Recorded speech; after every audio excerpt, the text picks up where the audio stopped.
Hello and welcome to another episode of Darwin Investors. I got a big show planned today, folks. As I'm sure you're all aware, we've been going through we have a really horrible year on the stock market this year. I'm currently down about 14.61% for the year, and that includes the fact that I put a little bit of money in every 2 weeks, and I'm still down 14.61%.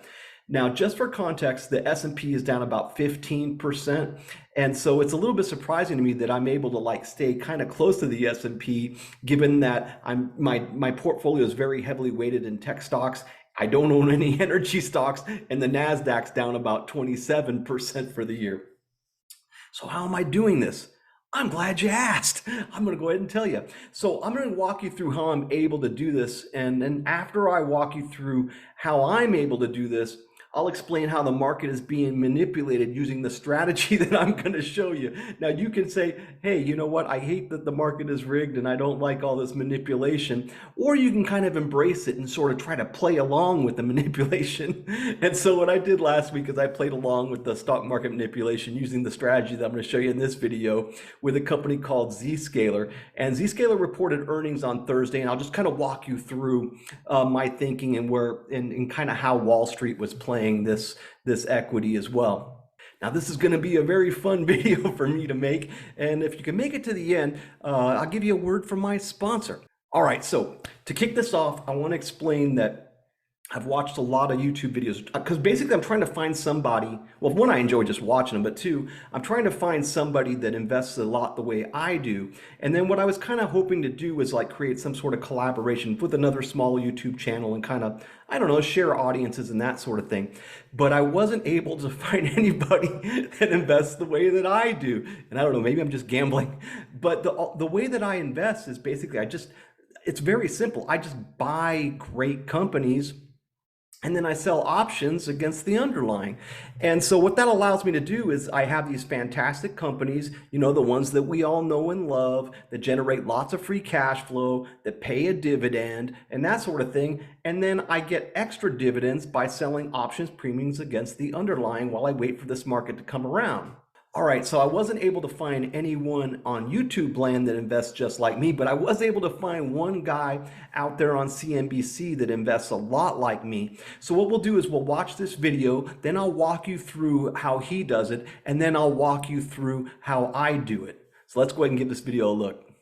All right, beating the market has not been easy this year. All of you know that. Our next guest, he's managed to do just that. For a look at how, let's welcome in five-star fund manager Kevin Simpson. He's the founder of Capital Wealth Planning. It's CIO as well. And, man, it's good to have you in the house. Welcome to the hood. Thanks for having me. How have you done it? How have you beaten the market? I mean, you're up, too. It's not just you beating the market. You're up 1% on the year. Yeah, well, the day's not over yet, Scott, but so far, so All right, well, let's just figure that you've had a darn good year in the face of a lot of pain. How? Well, typically we're going to be looking for companies that generate free cash flow and distribute it to shareholders. And that's a recipe that can be successful in any market, whether we're up, down, or sideways. Looking for companies with lower multiples is also very important in these markets because a lot of times when you see stocks pulling down or markets in general coming down, it's not that the companies are earning less, it's that there's multiple compression across the board. That has a lot to do with interest rates. So we've been de-risking along the way, really looking for lots and lots of dividends. We hear it all the time now. Dividend growth is super important, free cash flow. And we've been writing some covered calls in the volatility, and that's helped a little bit. That's the basis of your strategy, though, as you manage the DIVO, yes, right? Sir. The DIVO. Is looking for dividend payers and then writing covered calls against some of the individual stocks that you have. That's been a central part of why you've been able to beat the market this year, and I would suggest over the last 3 to 5 as well. Yeah, I mean, when you own companies that do really well and have EBITDA, the stocks tend to go higher. So our methodology works really well in markets that are range bound, a little bit down, some volatility. It's actually harder for us over the past decade because in so many instances there's been an absence of volatility, really, really strong markets. I mean, for 3 years, 19, 20, and 21, you had a free money trade. You could have tripped over a ticker symbol and it would have went up. So for us, I think the future is a little bit brighter than the past. What about where we are right now and where you think we might be going? We've had such a strong move off the mid-October low. How are you playing it now? Well, we're getting a little bit more defensive. We're actually putting a little cash into the portfolio. I know in the year ends, you can always get momentum rallies, repositioning, chasing. So we're using this as an opportunity to de-risk, reposition.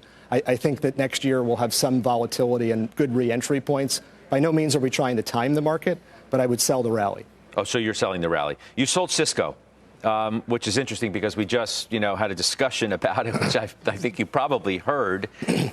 Let's have a conversation about that. Why did you sell it?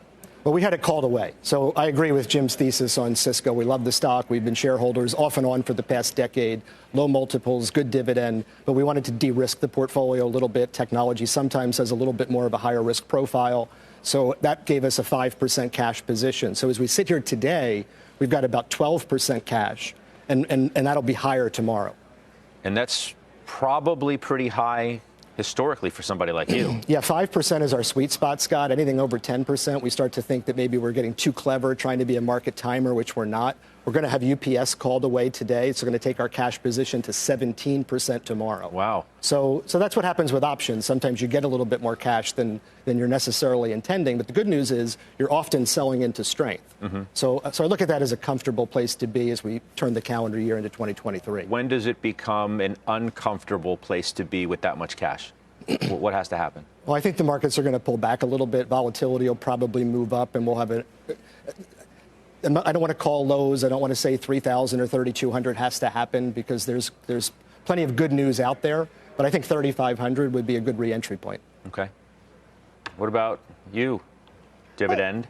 It's so investor, interesting. Yeah. Someone who's had a good year too, right? Yeah. The strategy's paid off for you. I was feeling like hot stuff until I heard Kevin's numbers. But it's an interesting thing because we both manage these income-producing portfolios, and we have similar yields. My objective is to have a 5.5%, 5% or better. Right now I'm at about 5.5%. You're at about just shy of 5%. And we go about it in different ways. I look for individual stocks that produce really high dividends. So whereas you're looking for stocks with dividend growth, and then you do the covered call strategy on top of it. So it's kind of neat to see both of these work in a year like this. And to your point, this is a great year where you just keep your head down and kind of chug along and collect the cash flow. Whereas the years past, where it's just been growth and rah, have been really, really tough for us. But I loved meeting you and getting to hear how we go about it in different ways. And yeah, your numbers are amazing, so congratulations. You have a shopping list, too, that I'd love to give people some ideas of what's on your mind. Deere, Nucor, and SLB, Schlumberger. Yeah, they're all names that we own, Scott. Again, the theme there is low multiples, high free cash flow, incredible dividends, and more importantly, that dividend growth story. Because if we need to hedge against inflation, that's what everyone's concerned about. Give me a stock that is presenting a raise every year. Increasing that dividend is a true hedge against inflation. Jenny's high dividend strategy is a perfect complement with our dividend growth. And to your point, it's nice to see value get a little bit of respect for a change. Oh, yeah. Thank you for being here. So I thought it was interesting in that video to hear that Kevin Simpson and Jenny Harrington were both able to generate similar rates of return, given that they use two completely different trading strategies. And it's fun to know that you can actually trade this market with a whole lot of different strategies. It just so happens that the strategy that I use is the one that Kevin Simpson uses as well. Now, you could hear like Scott Wapner kind of poking fun at him, saying, hey, are you going to be able to do this when volatility goes down? Because when in a bull market, volatility is low. Are you still going to be able to generate these returns? And the answer is, of course you can. As a matter of fact, I've done it before, and I pray that I can show you guys on this video again someday, that someday we actually go into a bull market, you can actually generate more returns with these strategies. Doing that, you have to change it slightly. But basically, if you can take a lot more chances, because should you lose $2,500 in a raging bull market, trading some kind of crazy option strategy on some questionable underlying equity, it's fine, because you can make that $2,500 back in like a day or two. If you lose that money now and you do it multiple times, you might not make that money back for like 6 months. So you can, of course, you can make more money then because you can take more chances. Right now, I'm making little bits of money because this is a pretty conservative market that we're in right now. We're in a bear market, and you can only take so many chances or you're going to be a big loser. Like old Sam Bankman-Fried and Enron before them. So you heard him talk about de-risking and repositioning and finding a nice re-entry point. So it looks like he is actually going to be selling this rally as well.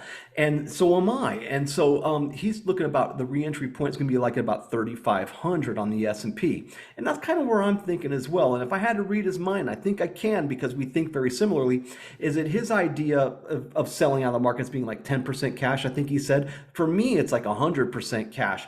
But although I'm 100% cash, I'm not out of the market. I'm going to be using that cash as collateral to go ahead and continue selling options until the market dips below 3,500. And that's going to be something I'm going to do. It's something I'm going to talk about a whole different video, not something I'm talking about in this video because my videos are long enough as they are.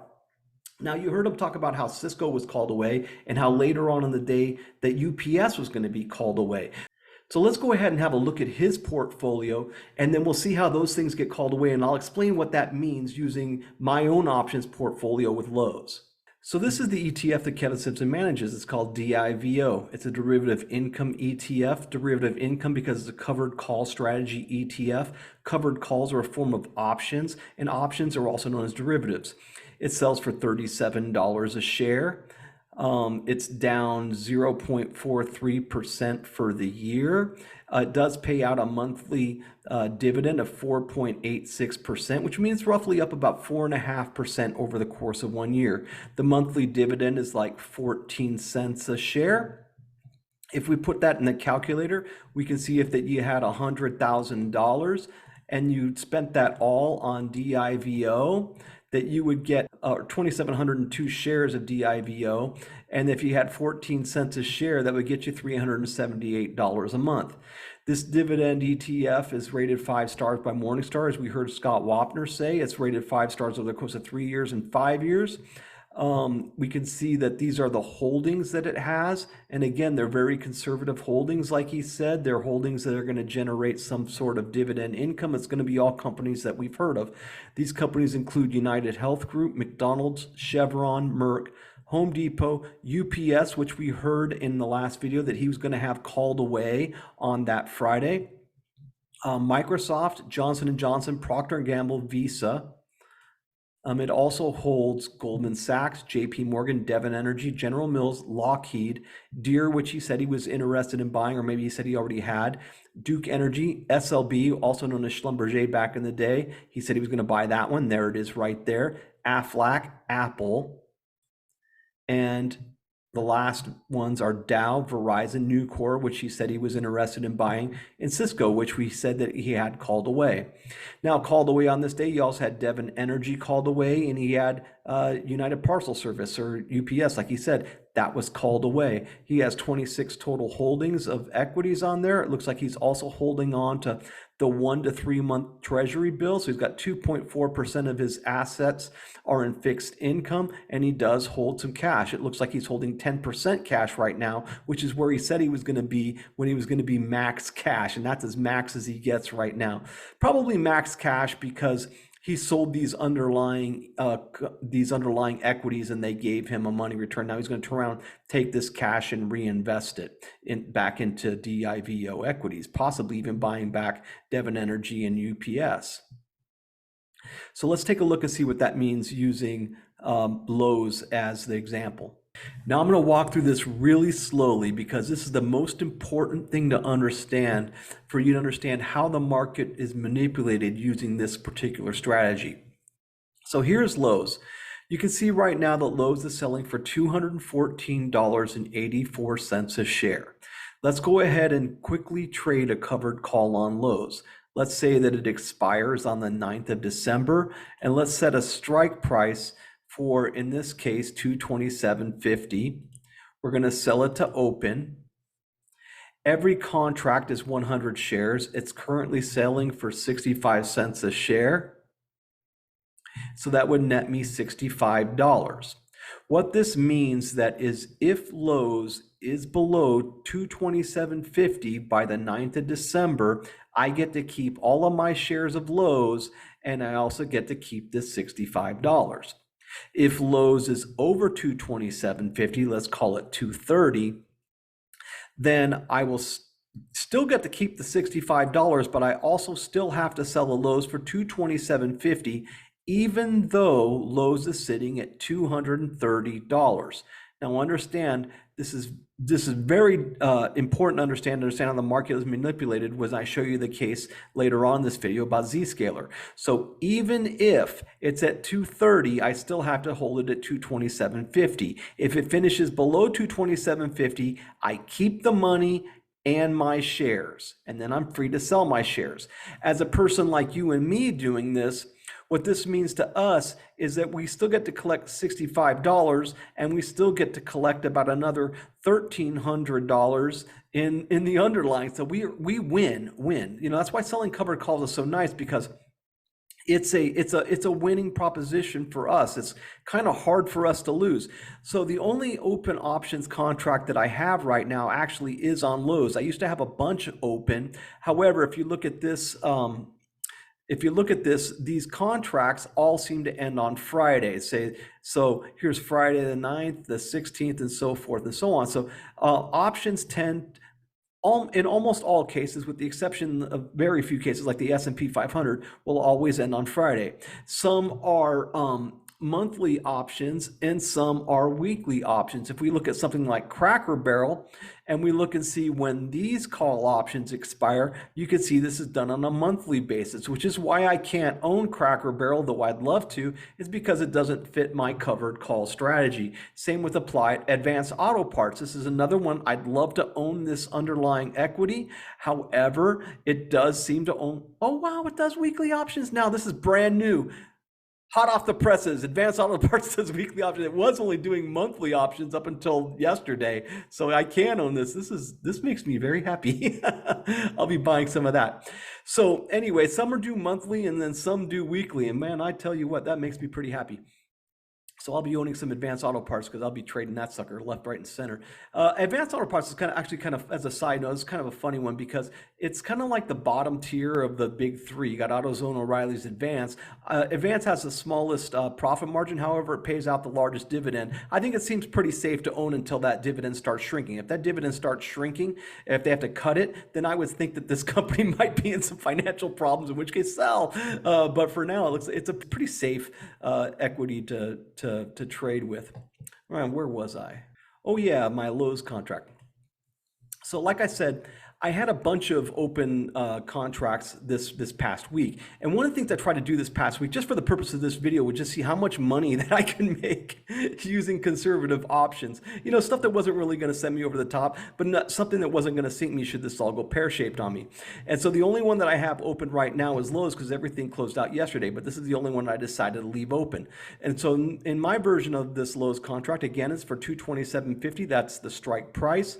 This is the expiration date, which is the 9th of December. I sold it for $102, and as we saw right now, it's only worth $65. However, it was worth $102 when I sold it. I'm currently up $37 on the option.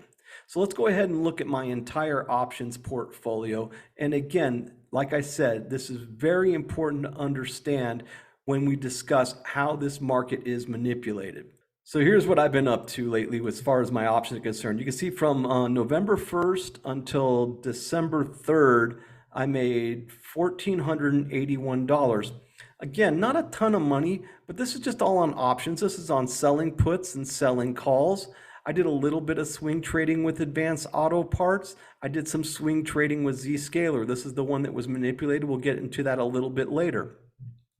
Now, to just go ahead and let's put this into some sort of like little digestible chunks. I wanted to see how much I could make if I actually had the time to devote to, seriously just like sitting down and really like trying to trade equities and seeing how much I can make over the course of, say, a couple days, just from the beginning of December just to see for the purpose of this video. And it turns out that all I can make was $519. However, it does seem like this is like something that I can show people how to make a little bit of money in the market. So how did I do this? Well, I sold JP Morgan, a covered call on JP Morgan. If it finished under $142, that I would actually be able to get a maximum of $35. I cashed out at $19.70. Here's part of the secret. Cash out a little bit early. You know, it's not like I'm leaving $18 on the table. It just means that if on Monday the stock market goes way up, that I can go ahead and sell this again. And maybe I sell it the next time for $42. But don't be afraid to take profits early. Nobody ever went broke taking a profit. The other thing is you want to make sure that when you're selling these things, that when you're selling these covered calls, you're going to do it on a really up day. Because if you're going to sell it up high, you want to make sure the market is up high on that day. And on that day, which was looks like November 30th, the market just went, crazy. It went up in a straight line. And so because it went up in a straight line, this is a great day to sell covered calls. Now, just like Kevin Simpson only sells 30 to 60% of his portfolio on covered calls, that's about what I do as well. I didn't sell everything on covered calls, I did a lot. I did JP Morgan, I did Google, Microsoft, Nvidia. Those are the only ones I did. I own a lot more stocks than that, but that's all I decided to do. The reason being that, there are certain ones that I don't care if they're called away, like that Lowe's. If someone wants to pay me $227.50 for Lowe's, they can have it. I'll go ahead and sell a put against that underlying, and I'll go ahead and get it back at some lower price if that's what's going to happen, or I'll go ahead and get the money. Now, what does selling a put mean? Looks like I sold puts on Five Below, Snowflake, Splunk. What else I sell puts on? Dollar General and Zscaler. And so you might say to yourself right here, how in the world did you make $39 on Dollar General and $54 on Zscaler when all they did was go straight down on earnings? So if you look at this right here, you can see that Dollar General over the course of 5 days fell off a cliff. How did I make money selling a put on Dollar General? If you look at Zscaler over the course of 5 days, it too fell right off a cliff. How did I make money on Zscaler? Well, the reason I was able to make money on those two underlying equities was because I sold them far out of the money. Now let's talk about what it means to sell a put using Lowe's as the example. So here we have Lowe's. Instead of choosing call, we choose put. And so using a strike price here of $212.50, let's use one that's more reasonable, say $200 strike. So what this means is that if Lowe's is below $200 on the 9th of December, then I will still have to buy Lowe's for $200 a share, even if Lowe's is $195 a share. Now, the downside of this is that I will have to buy Lowe's at a much higher price than I thought, than it's selling at on the market. But the good news is it's still $14 below where it is now. And do I think $200 for Lowe's is a good price? Yes, I do. So I'm going to go ahead and make this bet, and someone will hold this contract for me for $64 a share. Or 64 cents a share, or $64 for the contract. So I sell that to open. I do 64 cents here, and then that's $64. If Lowe's was to finish at, say, 205 by the 9th of December, I don't have to buy any shares of Lowe's, and I still get to keep their money. What's more, the loan that I got to actually buy these shares of Lowe's for $200, it's not like a loan that counts as a balance. I even have to pay interest on. It's sort of like it's a margin loan that until I buy these shares, I don't have to pay interest on. And that's how you generate a little bit of income, even though your underlying stock goes down. So you can generate income on your underlying equities if the stock goes down by selling covered calls, and you can do it by selling puts, provided it doesn't fall below your strike price on your put. If it does fall below your strike price, then you have to buy it at that agreed upon strike price. However, that strike price will be a great discount to where it is currently. So it's kind of win-win again. So now that we understand covered calls and selling puts, when we get to collect premium, when we're forced to sell our shares, when we're forced to buy shares, and we understand kind of the inner workings of profit and loss with respect to selling covered calls and selling puts, let's take a closer look at Zscaler here and what happened with respect to the market manipulation. So I sold a put on Zscaler with a strike price of $109 that expired yesterday. I sold it for $56. I was able to net a $54 gain. I was able to net that gain because Zscaler, though it fell off a cliff, it was selling at $144. It dropped, but it didn't drop all the way down to $109 because it didn't go down that far. I didn't have to buy the shares, but I was able to keep the $64 premium.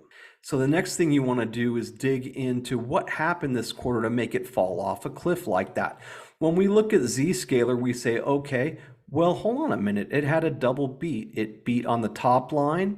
Oh, that's the bottom line. It beat on the bottom line. It beat on the top line. It was only expected to generate 26 cents a share. It got 29. It was only expected $340 million of revenue. It reported 355.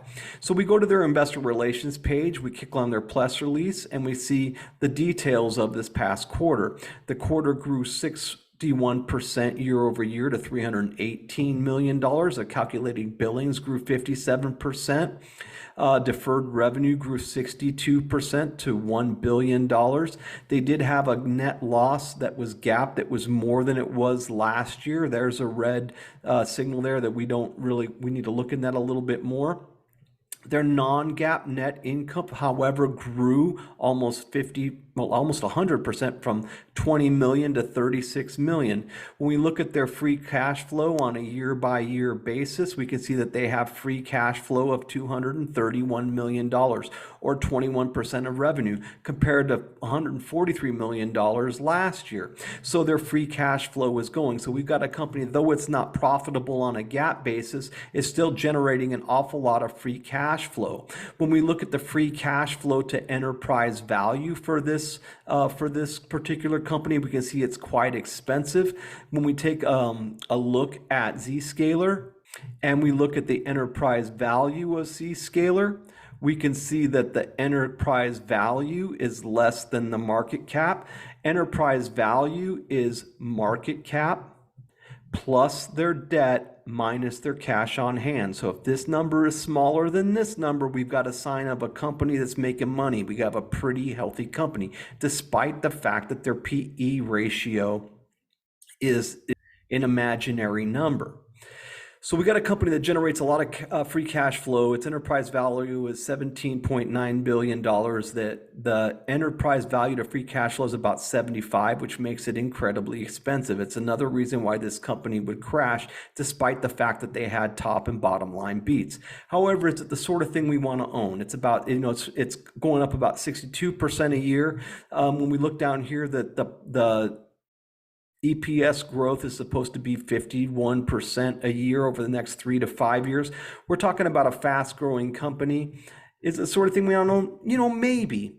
And so I decided I would take a shot at it. And it doesn't look like the sort of thing that was too big of a gamble, because it is a pretty good company that does generate a lot of free cash flow. And it's also the sort of thing that a lot of big banks were looking into as well, or like hedge funds or somebody trying to make a lot of money on this equity. So it fell off a cliff, and then it went down here to about $127. And I thought to myself, okay, let's walk through how this might be manipulated. And I'll walk you through what I did. So what I ended up doing was I sold another put at $128. And I thought to myself, you know what? I think that this is a pretty safe spot to sell it, because whoever's trying to manipulate this is going to have it at or around $128. And so what I did was I looked at this chart. It was sitting about 127, and all of a sudden it went straight up. So what I was hoping for was that the market was having it set at about $132.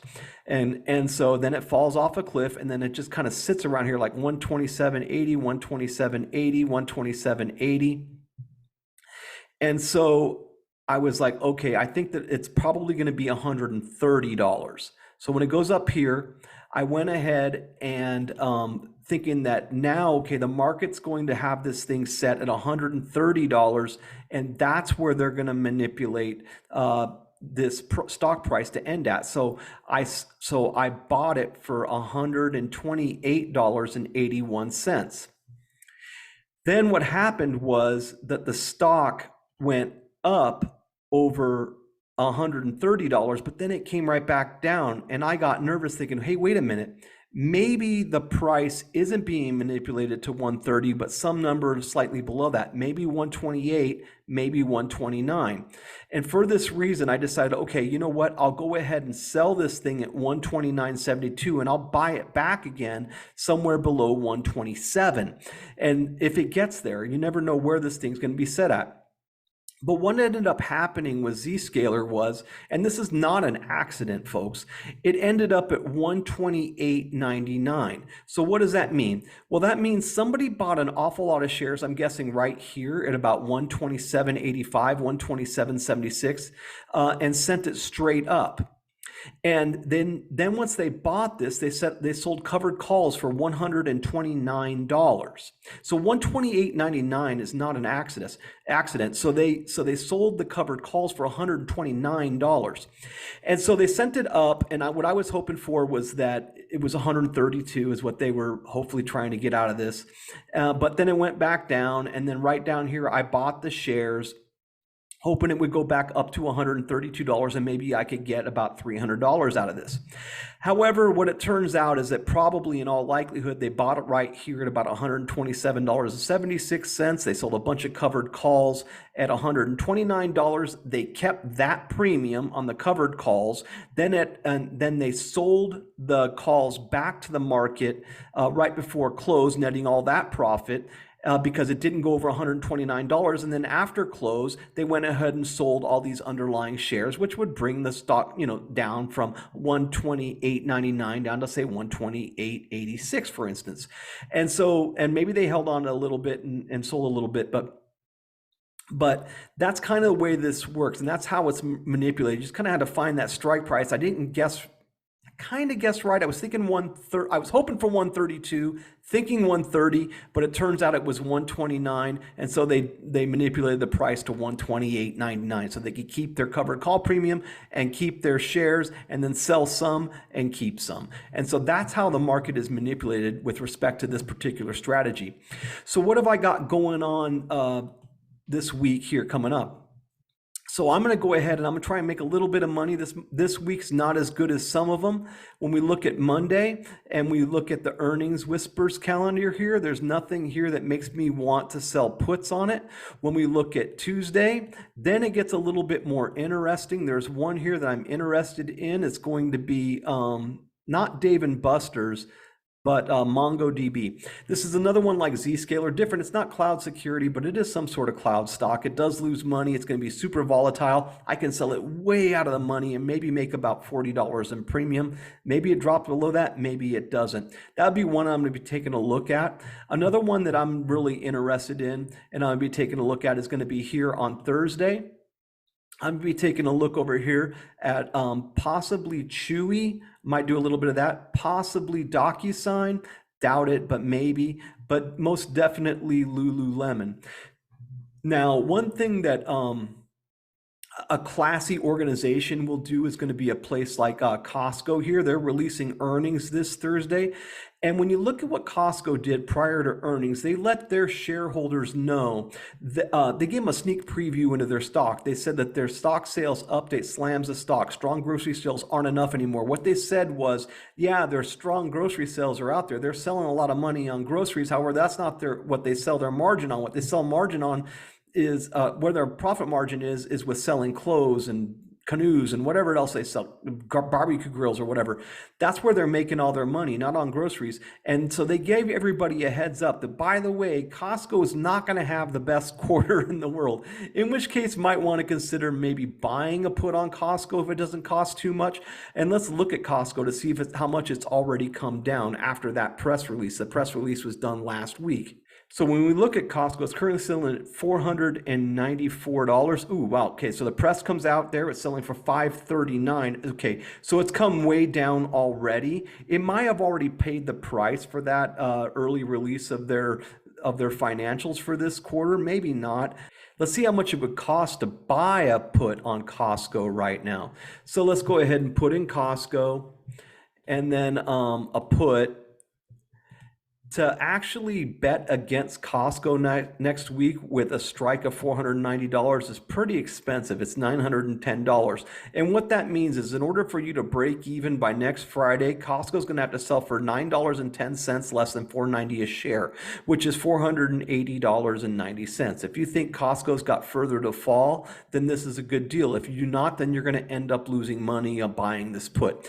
And so, I don't generally buy a lot of options, but if you wanted wanted to, and you wanted to do on Costco, and you think it's got further to fall as a result of what's about to be a pretty poor quarter by them, given that they've already fallen about $45 a share, there you go. It costs you about $910 to sell it or to buy it at the money. So there you go. That's how the market is manipulated. That's how you can generate a better return on your underlying investments, especially in a time like now when the market's pretty down. If you want to, please subscribe, hit that little notification bell. Go ahead and share this video with your friends if they are interested in knowing how to make a little bit of extra money in the stock market, or perhaps you want to know how this market is actually manipulated a little bit, just out of curiosity. Until then, we'll see you next time. Have a great day. Bye. And now a word from my sponsor. Guys, are you looking to improve your health, but you don't really want to go for a run? Well, then look no further than my sponsor this week, which is beer. Yeah. It has been scientifically proven that beer is more nutritious than other alcoholic drinks. It can help protect your heart. It helps prevent kidney stones. It lowers bad cholesterol. It strengthens all but one of your bones. It can help reduce stress. It helps improve your memory. And believe it or not, it helps cognitive function. So maybe we do have to believe that old geezer at the end of the bar. So here's to you, old timer.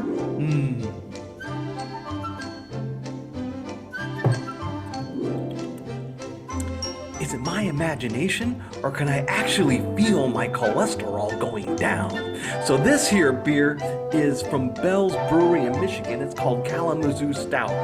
It's a little bit more bitter than I like, ordinarily, but even that, I have to give it 3 Kate Rooney's out of 5. Have a great weekend, y'all.